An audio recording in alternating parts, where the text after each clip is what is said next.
Thank you for tuning in to this episode of U of L's Online But Not Alone podcast. My name is Connor McCowiak, and I'm joined today by Dr. Randy Whetstone Jr. of the University of Louisville's College of Education and Human Development.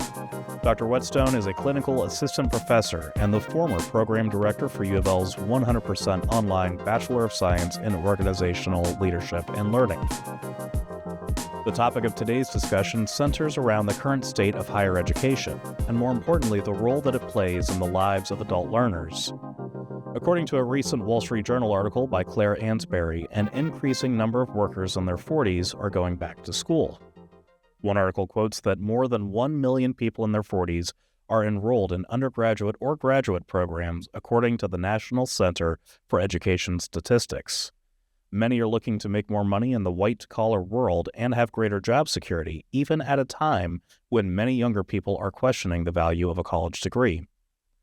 Knowing this, it's worth asking some questions about why adults are choosing to go back to school to either finish or start an undergraduate degree, or even pursue a graduate degree afterwards. What environmental factors are driving working adults back into the classroom? What elements or benefits are employees looking for that they can't find elsewhere without a college degree? What are the main obstacles and challenges working adults face as they look to return to school, and how are they overcoming these challenges?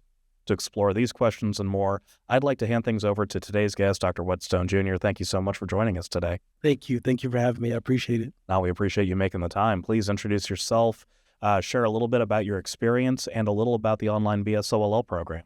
Sure. So, Dr. Randy Whetstone Jr., I'm a Louisville native, born and raised in Louisville, Kentucky.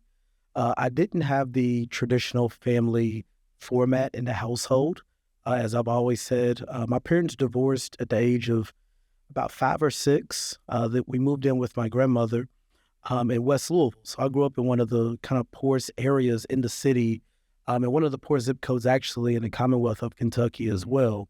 And so I learned a lot about leadership at an early age from my grandmother, as well as my mother, who became a single parent. But I finished my high school education at Louisville Male High School, was recently inducted into the 2025 Hall of Fame class of Louisville Male High School. I don't know if I knew that about you. Congratulations. Thank you. That's outstanding. Thank you so much. So I learned so much about just discipline and a very strict environment, which also ties into leadership as well. But, my leadership journey actually started in undergrad. I started my undergrad at Western Kentucky University. At that time, I was studying journalism and broadcasting. I was wanting to be on ESPN like the late, great Stuart Scott.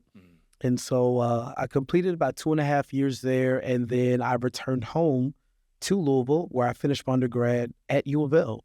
I was a sport administration major, and I actually came out of the college that I now teach in, the College of Education and Human Development. And so my leadership path, the path began probably when I started my master's studies.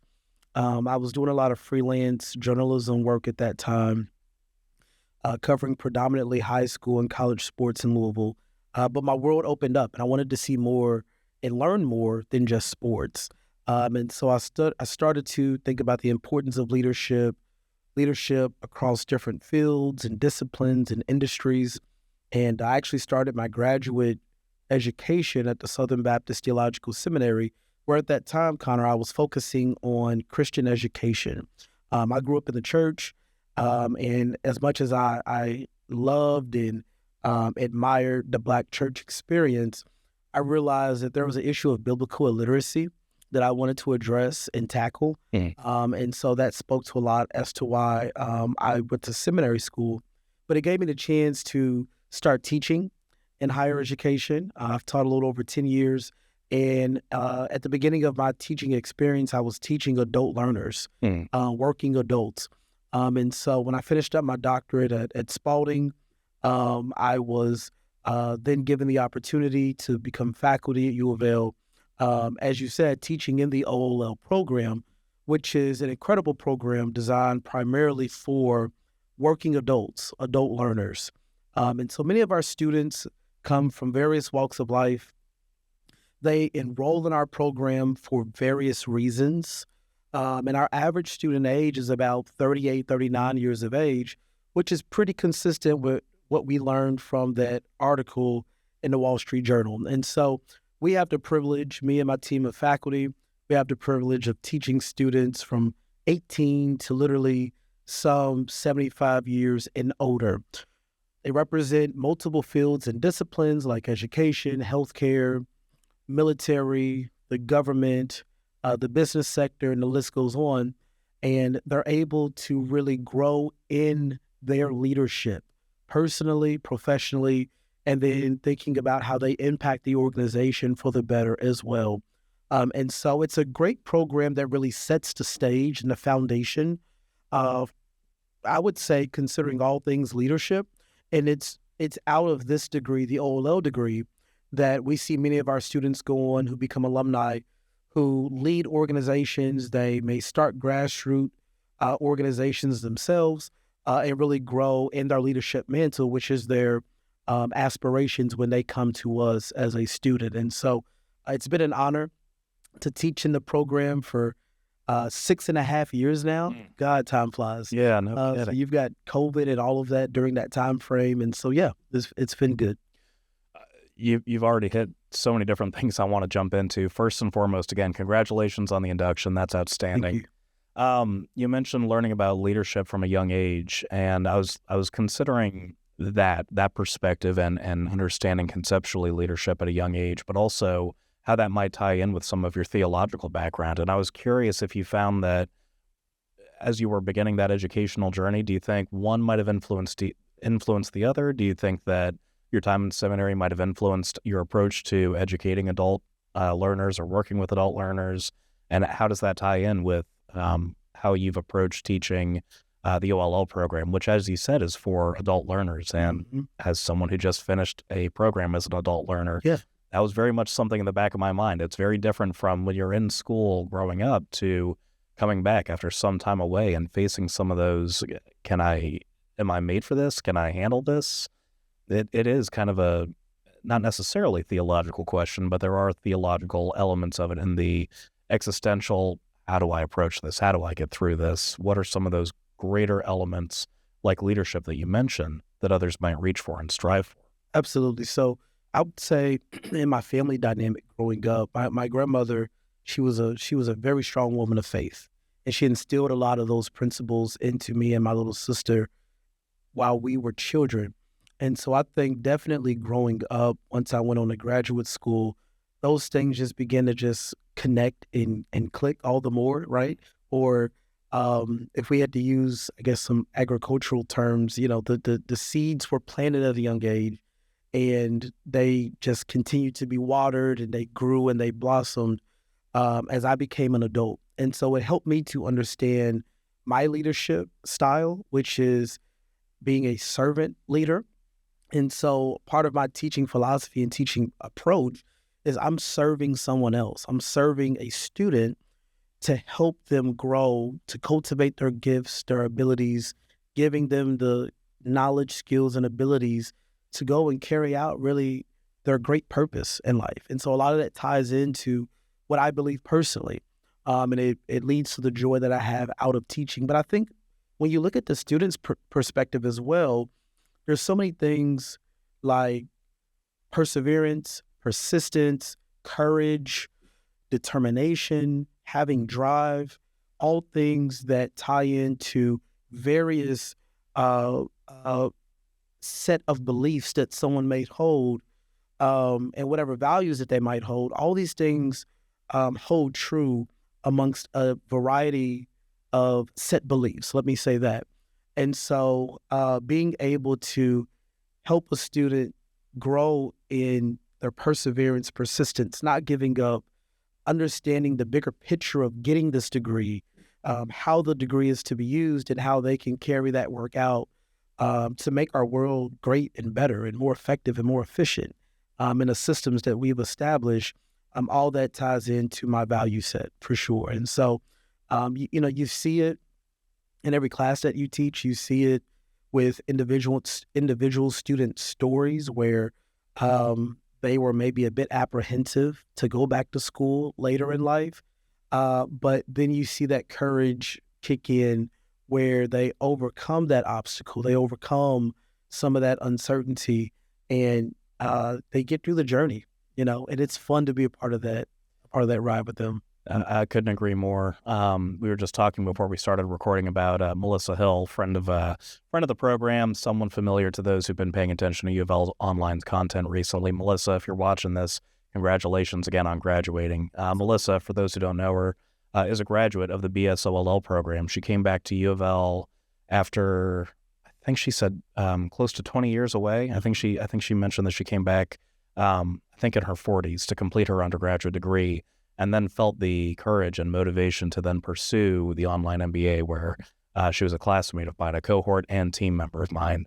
And that's the conversations that we've had. Everything that you just mentioned echoed and felt very familiar, because there were so many moments where she and I discussed certainly apprehension, certainly kind of the doubt, the uncertainty, but then how rewarding it felt to overcome some of those challenges and overcome some of those hurdles at different stages of life. Yeah. So case in point of a perfect example of an adult coming back and going back to school.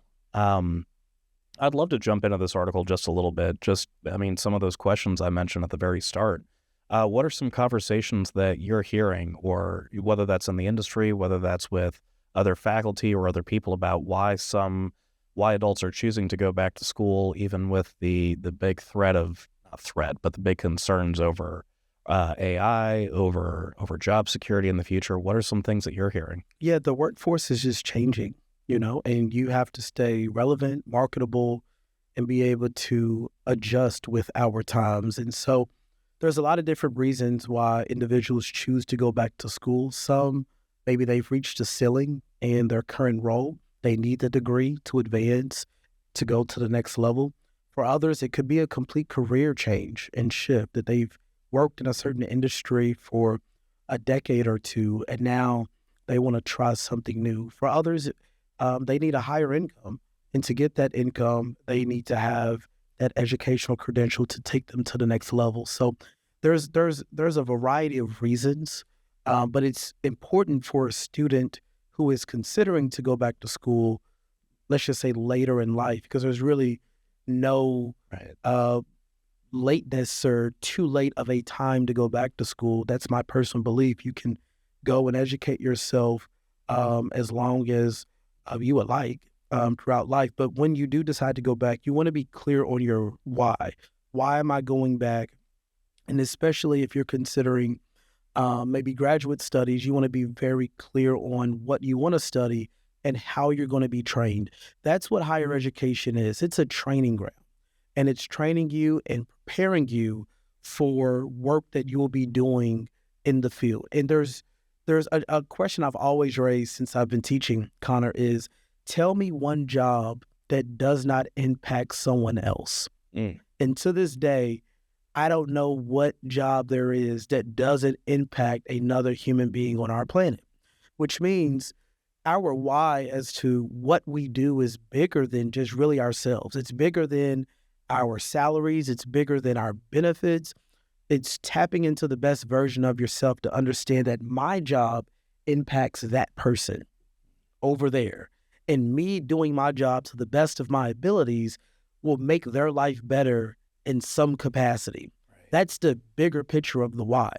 And so when thinking about grad school, let me choose a program that's going to best train me to go out and execute and fulfill that why.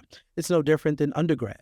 If you realize that you have done a job exceptionally well throughout your work experience, but now a bachelor's degree or an associate's degree, or if you go to trade school, et cetera, that credential is now required for what you want to do next. It's an opportunity because you get to sharpen the skill set that you already have. The knowledge you gain, the hands-on experience only sharpens the axe. And that's what school is. That's that training ground that makes you the best version of yourself. And so those are some of the key things. If someone's considering to go back, be clear on your why, be clear on a program that you're looking at, how you will be trained from that particular program. Weigh all your options. All that's very important with thinking about school selection, and then think about how you're going to change and grow and be the best version of yourself personally and professionally as you go through that educational journey and experience. Absolutely. I think there might also be something to be said. Just you mentioned options. Another word that came to mind for me was opportunity. Yes. Just if you think about the job postings that are out there, what percentage of them have bachelor's degree required? Preferred, but mostly required. And I was just thinking about, as someone continues to proceed through life, why wouldn't you want to give yourself that opportunity? Why wouldn't you want to break down that barrier to entry, at least just to submit a resume? Yeah. And everyone has their own reasons, everyone has their own experiences, but certainly I think just through education, giving yourself opportunities that might not have been there otherwise cannot be understated, I don't think. Yeah, I agree. I definitely agree. And I like that you said the word opportunity, right? Because that's what going to college is, a privilege. Oh, yeah. Being able to go to college in the western part of the world, in North America, is a privilege. The United States educational system is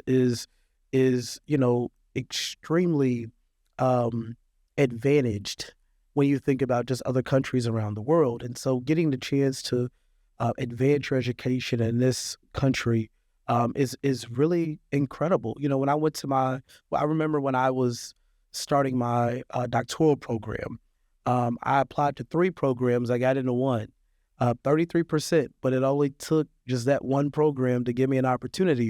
And I remember the program director was saying, the space that all of you are in is a privilege.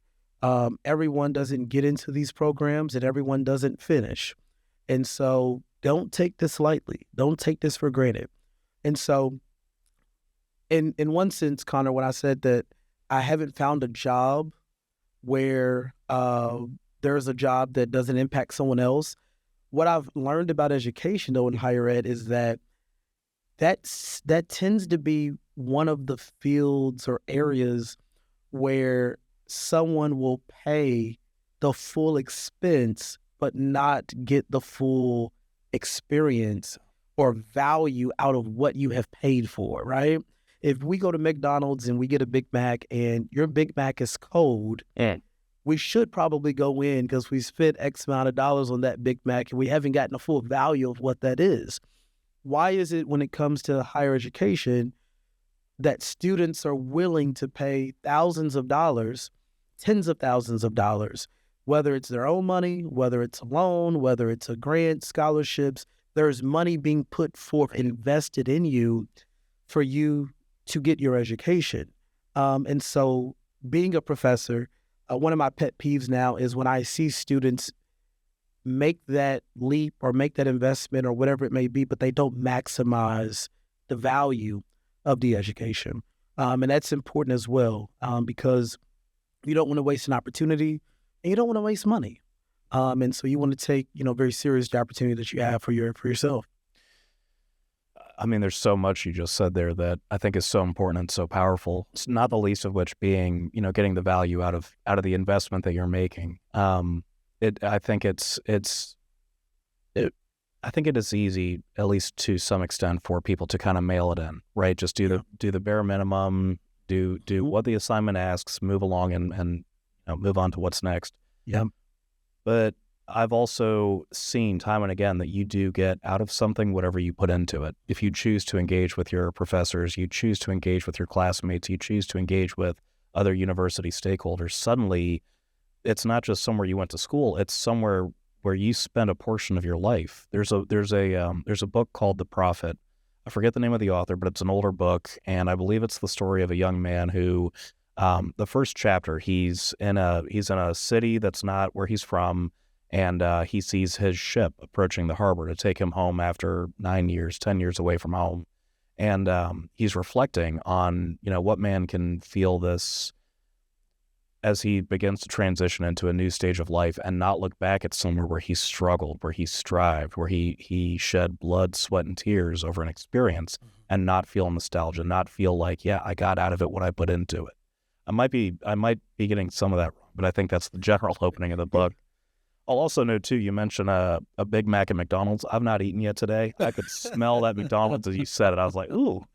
Well, what are some things, and along those lines, what are some things you hear from students that you work with, that you educate, that you interact with? What are some things you hear as far as either driving factors like what you've already mentioned? What are some things you hear from alumni who completed the OLL program and have moved on to other chapters of life? Yeah, it's the success story of how they have been able to use their education in the workplace. And I kudos to the OLL faculty, those who have taught previously in the program, and the present team of faculty, because over all the years, the faculty who have invested into this program have constructed the program in such a way where students are able to apply what they're learning as a student simultaneously in the workforce. And so I like to challenge my students to think of their assignments as a work sample. This is something that you can actually implement in real time, or as you elevate to a higher leadership role, it's something that you can look back and implement, and maybe it's a pilot. And so it's those types of stories where students who are currently enrolled in classes will talk about how the course has really shaped them personally, have shaped them professionally, or it's alumni who come back and they say, Dr. Whetstone, this program really helped me. I have this new position. My team is now doing these new initiatives. The team dynamic is much better because what I learned in that particular course. Those are all the things that bring me joy as an instructor. And so, I'm teaching a summer class now, and students are learning about their personal leadership development plan, right? Understanding their leadership style, understanding their areas of growth and areas of improvement as a leader, and then establishing some very important SMART goals for themselves. Well, they'll measure their success, they'll measure their progress, but they'll also look at the resources and the support needed to make sure that those goals come into fruition as well. And so those are the kind of things that we hear as faculty, how the curriculum is shaping them while they're going through the program, but then once they graduate, how they have seen themselves grow and how they've made the workplace even better and greater as well. And then my favorite, I'm kind of biased towards this kind of, but it's the students who maybe they were like very apprehensive to go back to get their undergrad degree.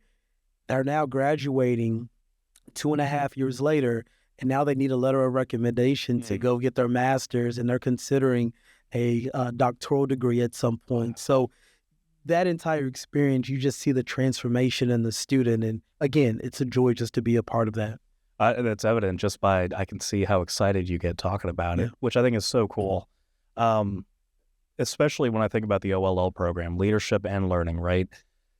This program is very much designed for people who have spent some amount of time in the workplace. And when I think about what someone might learn, like a traditional age student, sure, they can learn concepts and topics, but they might not have the life experience to really connect that as it would make sense in a professional environment.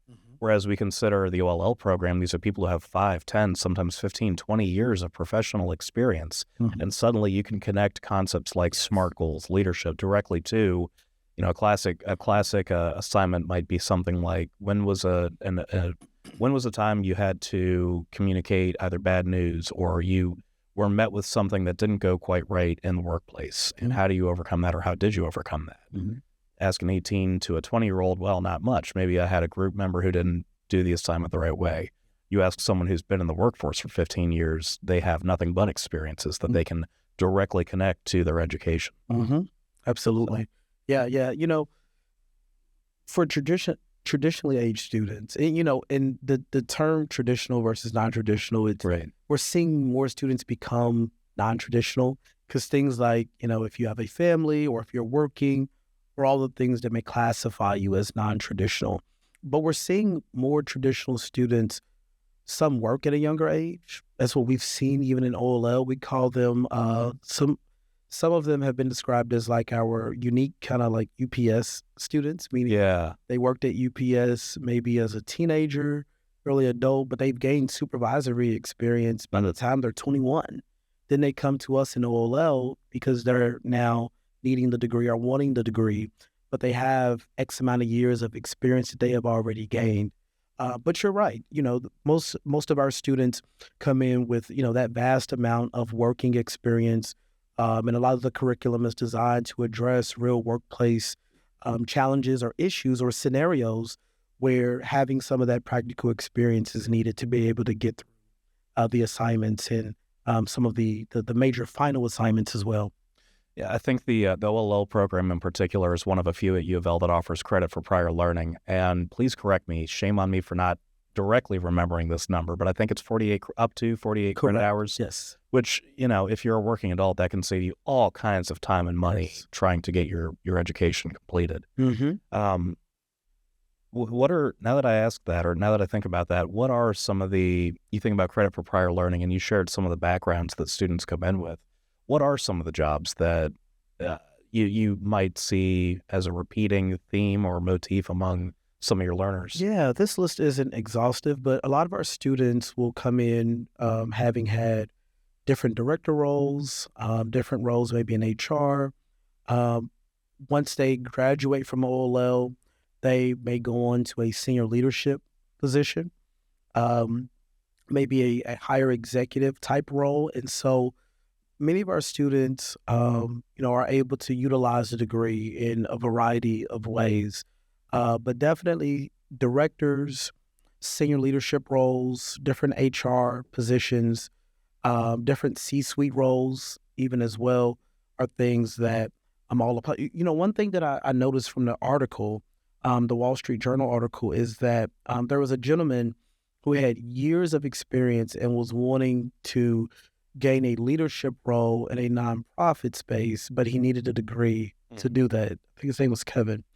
And so I found that to be so unique because here he had all of the experience, but to obtain that one title, he needed the credibility or the backing, rather, of that credential. And so, our students go on to obtain, all types of different job positions where they lead, they manage, and they oversee teams. And it requires them being able to have a vision, to understand how to cast a vision, understanding all the interrelated parts for a system to move and to operate, and understanding just how to navigate the workspace, working with people, working through policies, and understanding procedures, are all key things. And again, for our alumni and our current students, it just looks differently based on every student profile. And everything you just cited too, I know, as you quoted earlier, there's not one job that doesn't impact someone else. I also just heard all those concepts and skill sets that you just mentioned. All of those apply directly to interpersonal and interhuman connections and communications, especially in the workplace. Yeah. I was just talking with someone earlier about, with Dr. Zach Oldman of the College of Business, about AI and the role that it might play in the workplace of the future. And I certainly understand the trepidation and concern over how it might impact jobs. But I also have to remind myself that companies are made up of people, by people, for people. And I very firmly believe that those interpersonal relationship skills and education, and it is education, you need to have the knowledge and the experience of communicating with another person, of working with another person. And sure, AI might change to some extent how we do that, but I don't think it's ever going to change that we need to do that. Yeah, I agree. The human touch will never go away. We need that. And I very much enjoy AI because things that would take me hours to complete can be done in a matter of minutes using ChatGPT. That's my favorite. I kind of play around with that, Gemini, and maybe Copilot here and there, but I really like ChatGPT. But you're right. For different coding jobs, engineering jobs, different tasks that could take a human perhaps days or weeks to perform can be done in a matter of hours. However, what AI doesn't replace is people and projects, and having the ability to work with one another to make sound decisions collectively. Use AI to gather your data and to maybe present it in a certain way. But as the leader, as the human, you have to be the one to make the final call and the final decision, and you can't replace that. And so working together in the workplace, interpersonal relationships, understanding that we are interconnected and our work is interrelated, and understanding the interdisciplinary impact of our work as well, is where we still need people. And so for those who are challenged by AI taking their jobs or replacing their jobs, it's all the more important that we are indisposable as an individual, where meaning we're trained and skilled in such a way where our job is absolutely necessary and needed. And then it's finding ways for you to use AI and incorporate AI and master what could be a challenge. I think that's a good counter. And so for some individuals who go back to school, they'll see that AI is integrated into a lot of a program's curriculum. And so that's another way to get trained up, to learn how to use and apply AI based on the field that you're working in. But we want to make sure that we position ourselves as individuals where things like AI or other things that emerge with technology, that they don't replace our need and our impact and what we contribute to the workplace as a person. Especially this program, leadership and learning, right? I think about those two elements, and the leadership element, as you just said, I can ask GPT to help me write copy for something or generate an image of something. I cannot ask it to help me lead a team. Right. I can ask it for advice here and there, and it can try, but at the end of the day, it's an algorithm. Mm-hmm. It's a learning model. But I also think about the learning side of it. And again, to quote Melissa, if you're listening, Melissa once noted that education in many ways was like adding tools to your toolbox. And I think one of those tools being how to learn, learning how to learn. Mm-hmm. And I think knowing that the world is changing in many different ways, and knowing how we work and what we do is changing in some ways, having an understanding of, hey, here's something I'm unfamiliar with, whether that's a concept or a tool or whatever else, but learning how to adapt to that, I think very much as a skill. I think it needs to be learned and sharpened, to your point, and practiced with. And I think this program is so wonderful in that it does provide you those opportunities to encounter new topics, new concepts, and evaluate how you want to respond to those, because all of human growth really is responding to a stimulus. Yeah. And AI is one heck of a stimulus that I think we're all responding to and learning how to adapt to over time. Yeah. It definitely ties into some of the exciting things we're doing in our curriculum. And so the team of faculty and myself have been working diligently to make sure that the curriculum speaks to the times in which we live and where we're headed. And so I'm excited for new incoming students who will be able to see how AI is integrated into all of the courses that we offer. But there's three big areas that students will be able to definitely grow in with where the OLL program is going for the future. And that is their personal growth, professional growth, the organization, or thinking about self, others, and the organization. And so looking at those three key areas, we've been able to develop competencies that really will best showcase our program for years to come. We've done a lot of work to show how the OLL curriculum is in alignment with other professional associations and the Kentucky Essential Skills, which we have studied deeply. And we have built a full curriculum map tying in all of our courses and assignments and final projects to Nichols, the Kentucky 10, the Association for Talent Development, competency models. And so students will be able to see that they are being trained and sharpened in a way that does meet industry needs. And so we're proud of that. We're excited about all of this work. It's definitely been a heavy lift, but we have definitely reshaped and revised key courses based on where we're going. So that's the beauty of education. You have to stay evolving. You have to be able to adapt. You have to be able to adopt when necessary. And I think the pandemic taught higher ed a lot about things that has to change, right? We're talking a lot about all of these online programs and being able to be a student remotely, where once it was a chalkboard and chalk and sitting down, and that was school, that was education. And so we just see how evolution is so important with staying relevant, with our times. It's interesting that you mentioned the pandemic. Yeah.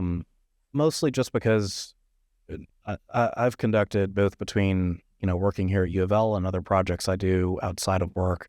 I've conducted close to 100, maybe more than that, interviews with people from all over the Louisville community, the Kentucky community at large, from every walk and background of life that you can imagine. And something I find so interesting is how many people bring up a life pre and post COVID, both in how lives have changed, things like remote work, for example, or to your point, learning online, compared with, 10 years ago, all of us were in office every single day, or you absolutely had to be somewhere for a meeting or whatever else. So I think the reason it stands out to me is it was one event that we all shared, we all experienced, that all changed our lives one way or another. And it's interesting that it's one thing we can all kind of point to, a shared hardship, if you will, that we endured, we overcame, and grew as a result. Mm-hmm. So it's just, not that that's necessarily relevant, but it's just interesting hearing you say that and reflecting on how I've observed that, just certainly in my own life, but also in the lives of the 100 or so people I've interviewed in the last few years. Absolutely. It makes me think about, on a macro and micro level, how on the micro level, I think you gave the example of someone who goes back to school and there is this unknown, right? I think that stood out to me, that word, because there are some things perhaps unknown about the individual and their potential and their ability to get through a challenge. And going to school is a challenge, so I'm just framing it as a challenge. The beauty of looking at that on the micro level is when an individual looks at their unknown and they go through the challenge and they complete the challenge, there's now some things known about what was unknown, right? There's a light shed on what a person didn't know about themselves. I haven't gone to school in forever. Do I have that ability? Can I write? Can I study? Do I have the time? The unknowns, right? And once someone goes through the educational challenge and completes it, there's now clarity on all those things, right? Looking at the macro level and what happened globally with the pandemic, it was an unknown, right? How are we, as over 8 billion people on a planet, how are we going to get through this? How are we going to get through this challenge, right? Right. A massive challenge. But now being on this side of it, even the human race was able to see our growth, right? How we pivoted, how we rallied together, how one individual, if you were supposed to quarantine, you needed to quarantine. Because if you didn't, it would impact others. That's the bigger picture of really everything that we're discussing. Systems, organizations, all of that. And so there is, if I don't get anything else from our conversation today, Connor, what I'm going to go home and really reflect on is, how do I really embrace the unknowns of life? Personally, professionally, organizationally, and even globally. And I'm happy that we have a lot of positive examples that we can look at that can inform us and teach us that you can get through it, right? For anyone listening or who will listen to this podcast who is really like on that precipice of wanting to go back to school, is unsure, but they're really struggling with the unknown, know that you can do it. You don't have to have all the answers. Once you apply to a program, once you enroll in classes, it's okay to be nervous the first day of classes because you don't know what could be expected. But day by day, taking each day as an individual day, and over time, seeing your progression, your growth, a lot of that anxiety, a lot of that uncertainty, it'll all ease. And before you know it, you're stronger, you're better, you're more knowledgeable, you're more complete as an individual. And that's the joy. That's the excitement. So definitely embrace your unknown. And over time, light will be shed for you to understand kind of what it all meant at the end of the day. You mentioned the word reflection. That stands out so strongly in my mind, only because I wish there was a way, because someone completes an educational journey, someone finishes an undergraduate degree or gets a graduate degree or a doctoral degree. Yeah. There's never been anyone who said, I wish I didn't do that. Yeah. I there's never been a person who says, I regret learning, and growing and everything. I wish there was a way to capture that sense of reflection, that sense of growth, because you do complete a program. Yeah. And what was it? There was, I came across a study that showed personal growth happens over the span of 4 years. Mm-hmm. It takes 4 years for you to really grow and mature at a time through a season of life. And that's part of the reason why many, certainly undergraduate programs, but even high school level programs or middle school level programs or so on, they're 4-year journeys. Mm-hmm. And you are meant to have that kind of reaching the mountaintop kind of moment of I've summited this challenge and now I can reflect on what that was. Yeah. And I wish there was a way to communicate that level of reflection and that level of growth to someone who's still at the base of the mountain. You took the question right out of my mouth. But, yeah.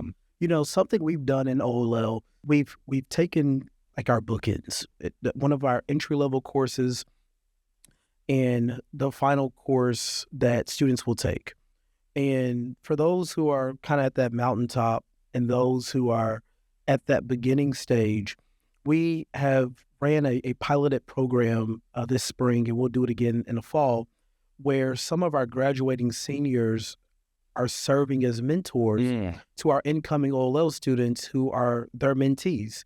And it's the mentor-mentee relationship is for those who are about to graduate to instill some of those intangibles or the soft skills or how they grew as an individual. Confidence. For our incoming students. And so that's a way in which we have tried to bridge the gap between the two, where the person who has made it through their educational journey can give back and kind of pull up those who are coming after them, which is something that I believe personally and is one of my values as well.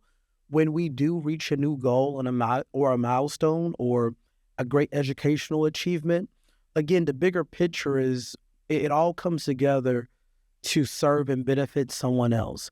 And so you might be that person in your family who, I'm a first-gen college student and graduate. My little sister, who's 5 years younger, then graduated from the University of Louisville, studied psychology after me because she had an example to look at or to follow. So whoever is going back to school, we get these stories all the time, Connor, of students who say, I want to be an example for my children, or I'm doing this for my grandchildren. I want my child to know that they can go and get a master's, get a doctorate, or complete their education or whatever, or go to trade school, take an apprenticeship or a certificate program, whatever you're doing to better yourself, right?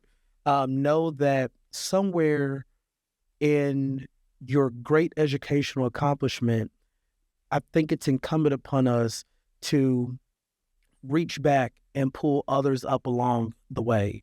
My parents are baby boomers. My dad's not living, Lord rest his soul, but my mom's still living. My mom, she's not going to probably go to college. She doesn't need to. She's put in 46 years at Norton Healthcare and has worked, but I still have a responsibility to help and inform and, when necessary, teach and help mom as a family member because of the opportunity that I have been able to get to advance my education. And so those kind of things, you have to think how you impact everyone in your life, personally, professionally, organizationally.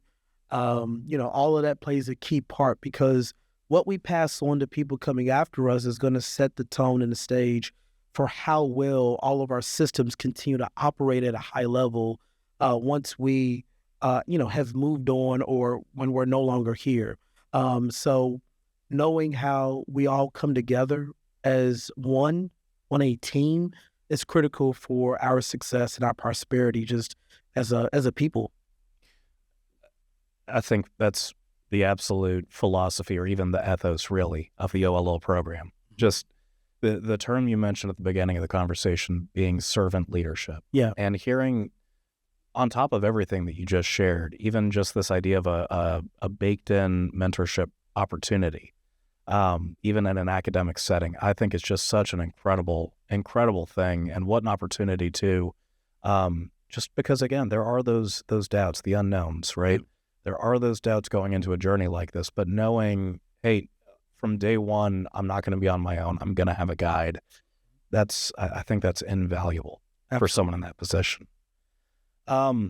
You took my last question right out of my mouth, so I guess I'll just go ahead and ask, do you have any closing thoughts that you'd like to share, or anything we haven't touched on so far?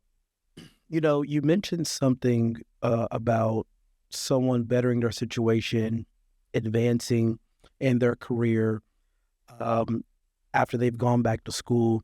When I read the article from the Wall Street Journal, it's a great piece. But what you find in probably just about every example listed is how someone bettered their situation. You didn't find one scenario where someone went back to school. Sure, maybe they took out loans. Maybe it was a sacrifice and they had to juggle schoolwork, family. But what you'll see is a host of success stories where someone got the job, got the higher income, got the opportunity. And I still believe, Connor, that across the board, I personally haven't came across many individuals who, when they have invested into themselves, they have gone back to school, that the outcome has nearly always been positive. I haven't came across many individuals where it's been a setback, So I guess I'll end with this. I've always looked at a college degree like a driver's license. When you get a driver's license, it's your license to drive. You determine where you want to go. And the way that car manufacturers have made automobiles, they've made cars to move, but to go forward.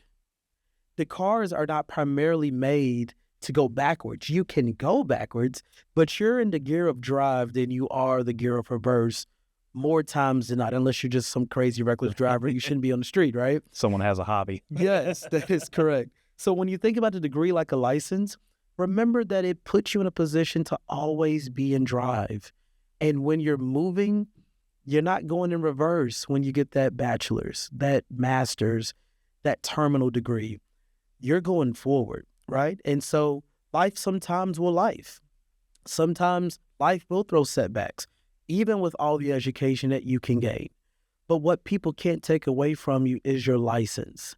They can never take away your degree. If you drive recklessly, you can get your license suspended. But I don't know if I've came across, maybe I've got to do some research on that, but I've always heard about the license being suspended, not permanently removed, right? Your ability to drive is never taken away.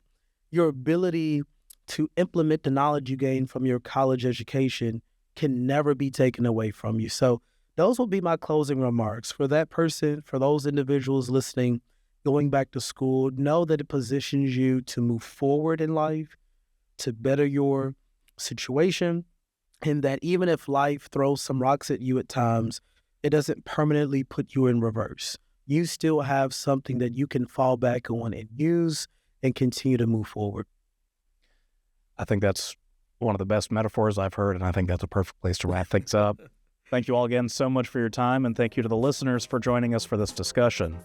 The University of Louisville offers over 70 online programs, which include bachelor's, master's, doctoral, and certificate programs designed to allow you to complete your degree on your schedule. There are transfer credit and scholarship opportunities available for many of our online programs so that you can save time and money on your education.